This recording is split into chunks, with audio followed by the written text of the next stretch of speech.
here's how I make belt loops. I'll start by cutting a strip that's 3 times wider than I want the finished belt loop plus a little bit, and long enough to cut out all of the belt loops for that pair of pants. In my case, I want the finished belt loops to be 3/8 of an inch wide, so I cut a strip that was like 1.5 inches or 1.75 inches wide. And then I'm just going to start forming the belt loops by turning up and pressing that 3/8 of an inch.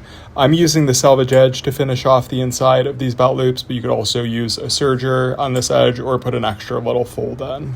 And then I'm going to turn that again 3/8 of an inch and press it. So I've got 3 layers of fabric there. And then I'm going to trim off the excess right next to that folded edge. I find it's easier to cut a strip wider than I need and then just trim off the excess afterwards rather than trying to measure out and cut exactly what I need.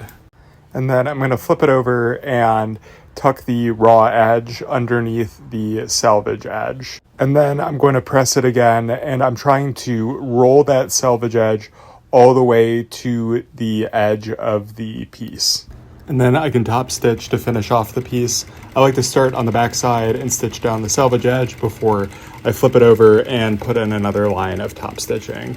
And then I can cut them to the individual length that I need for the belt loops and attach them to the pants.